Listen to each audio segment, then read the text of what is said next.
আমার বার্থডে দিন কি করলাম আজ তোমাদের সাথে সেটাই শেয়ার করব। চলো তাহলে শুরু করি আমার বার্থডে ব্লগ। এই যে দেখতে পাচ্ছ সকালবেলা ঘুম থেকে উঠে বেরিয়ে পড়েছি, মাসির বাড়ি চলে গেছি। মাসির বাড়িতে গিয়ে দেখি যে বাজার করা কমপ্লিট, মানে আমার বর আর জিজু মিলে বাজার কমপ্লিট করে দিয়েছে। এদিকে মাসির বাড়ি থেকে আবারও বেরিয়ে যাই বরের সাথে, হচ্ছে যে দেখতেই পাচ্ছ এখানে ফুল কিনছি। তার কারণ হচ্ছে বাড়িতে চলে গেছিলাম, বাড়িতে গিয়ে স্নান টান করে শাড়ি টাড়ি পরে বেরিয়ে পড়েছিলাম পুজো দিতে যাওয়ার জন্য। যেহেতু সোমবার ছিল ভাবলাম যে ভালো দিন, বাবার মাথায় জলটা ঢেলে আসি। আমরা চলে গেছিলাম নবরত্ন মন্দিরে। হ্যাঁ, এই মন্দিরটার নাম কিন্তু নবরত্ন মন্দির, আর এই মন্দিরটা কিন্তু একদম অন্যরকম, ভীষণ সুন্দর। মানে নবরত্ন যেহেতু এখানে 9টা শিব রয়েছে, মানে ভেতরে অনেক শিব রয়েছে, 9টার মতন রয়েছে, যার কারণে নবরত্ন হয়তো নামটা। তো যাই প্রায় 2 থেকে 3 বছর আগে এসেছিলাম দির সাথে, তখন নটটিকে নিয়েও এসেছিলাম, কিন্তু নটটি অনেক ছোট ছিল। তারপর থেকে তো আর আশাই হয় না, সবসময় ভাবতাম যে আসবো কিন্তু আর আশাই হয়ে উঠতো না। তো তারপরে ভাবলাম যে যেহেতু শিবের মাথায় জল দেবো তাহলে নবরাত্র মন্দিরটাতেই যাই। তাই এসেছি নবরাত্র মন্দিরটাতে। এসে যখন একটা দিদা টাইপের মহিলা থাকে, তো আমাকে বললো যে ঠাকুর মশাই তো চলে গেছে, তুমি পুজো করে নাও। আমি বললাম যে না ঠিক আছে, কোনো অসুবিধা নেই। মানে আমি তো এটা শুনে আনন্দই পেলাম, কারণ হচ্ছে যে নিজে নিজে পুজো করার কিন্তু শান্তিই আলাদা। এই যে দেখতে পাচ্ছ আমি এখানে কি সুন্দর নিজে নিজে একা একা পুজো করছিলাম। আর এরপরে এখানে একটা আমি আকন্দ ফুলের মালা পরিয়ে দিয়েছিলাম, কারণ আমি একটা আকন্দ ফুলের মালা নিয়েছিলাম শিবের জন্য। আর এখানে দেখতে পাচ্ছ অনেক কটা শিব আছে, তো আমি কিন্তু সব শিব ঠাকুরগুলোকেই ফুল দিয়েছি। দেখতেই পাচ্ছ এখানে পরপর সব শিবগুলোকে আমি ফুল দিয়ে দিচ্ছিলাম। যে টাইমটায় গেছিলাম সেই টাইমটা কিন্তু একদম ফাঁকা ছিল, তোমরা দেখে বুঝতেই পারছো যে একদম ফাঁকা।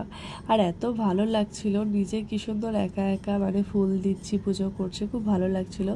আমরা যখন এসেছিলাম, মানে দিয়ে আমি এসেছিলাম, তখনও কিন্তু এরকম ফাঁকা ছিল, মানে এখানে কিন্তু এরকম টাইপেরই ফাঁকা থাকে। এরপরে শিবজিকে দিয়ে দিয়েছিলাম মিষ্টি, আর তারপরে দেখতে পাচ্ছ যে ধূপকাঠি দেখাচ্ছিলাম। তো এদিকে আমি কিন্তু যেরকম ফুল দিয়েছিলাম সব ঠাকুরকে, সেরকম কিন্তু ধূপকাঠিও সব ঠাকুরকে দেখিয়েছিলাম। আর এত আস্থা রয়েছে আর এত শিব ঠাকুর রয়েছে যে কোন দিক দিয়ে শুরু করব সেটাই ভেবে পাচ্ছিলাম না। মানে চারিদিকে যেদিকে তাকাচ্ছে সেদিকে শিব, এই জায়গাটা কিন্তু একদম আলাদাই। তো যাই হোক, এরপর আমি বাইরেও চলে গেলাম, বাইরেও কিন্তু মানে ধূপকাঠি দেখিয়ে দিলাম। আর এতটা পরিমাণে রোদ ছিল বাইরে, মানে কি বলবো। তো যাই হোক, এরপরে আমার পুজো দেওয়া হয়ে গেছিলো, তো আমি প্রণাম করে নিলাম শেষে। এই যে ভিডিওটা দেখতে পাচ্ছ তোমরা, আমার কিন্তু ফেসবুকে এটা আলাদা করে পোস্ট করা আছে।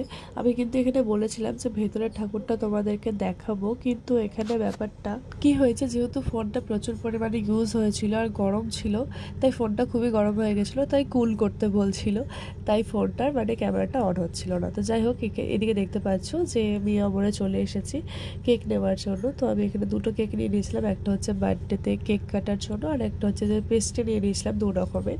আর এদিকে মোনালিসা থেকে নিয়ে নিয়েছিলাম গোলাপ জামুন, আর আমি একটা দোকান থেকে রসগোল্লা নিই, সেখানে নিয়ে নিয়েছিলাম রসগোল্লা। আর এদিকে দেখতে পাচ্ছ যে আমরা নবরং চলে গেছিলাম, নবরঙে গিয়ে বার্থডের কিছু নেওয়ার ছিল। তো তারপরে চলে এসেছিলাম বাড়িতে এসে লুচি ঘুগনি খেয়ে নিয়েছিলাম। চলো তাহলে তোমাদের সাথে শেয়ার করি আমার বার্থডে লাঞ্চটা। তো এই যে দেখতে পাচ্ছ এদিকে রয়েছে মাছের কালিয়া, মুগের ডাল, মাছের মাথা দিয়ে মাটন, এদিকে রয়েছে গোলাপ জামুন, রসগোল্লা, তেঁতুলের চাটনি, আর রয়েছে পায়েস, আর এদিকে রয়েছে 5 রকমের ভাজা আর লুচি। তো এরপর আমাকে সবাই পায়েস খাইয়ে দিচ্ছিল এক একজন করে, বাট সবার অবস্থা যেহেতু খুব খারাপ হয়েছিল, আর এদিকে আমারও অবস্থা খুবই খারাপ হয়েছিল, তো সেই কারণে আর সেরকম ভিডিও নিইনি। আর এদিকে দেখতে পাচ্ছ যে দই খেয়ে নিয়েছিলাম সবাই মিলে। দই খেয়ে নেওয়ার পর সন্ধ্যেবেলায় বেরিয়ে গেছিলাম কোটের বাজারে ডিম আনার জন্য, তো আমরা হাঁসের ডিম নিয়ে নিয়েছিলাম। এদিকে ইনি তো বেলুন ফোলাতে ব্যস্ত। তো যাই হোক, এদিকে দেখো আমি কিন্তু রেডি হয়ে গেছি। আমাকে কিন্তু কেমন লাগছে কমেন্টে অবশ্যই জানিও। এটা ছিল আমার বার্থডে লুক। তো আমি নিজে নিজে মেকআপ করেছিলাম, জানি না কেমন কি হয়েছে। তো এইদিকে দেখতে পাচ্ছ আমি কেক কাটছিলাম। তো কেক কেটে কাকে দেবো ভেবে পাচ্ছিলাম না, এতজন ছিল, তাই ভাবলাম যে আমি নিজেই খেয়ে নিই। তাই আগে আমি নিজেই টেস্ট করে নিলাম কেকটা।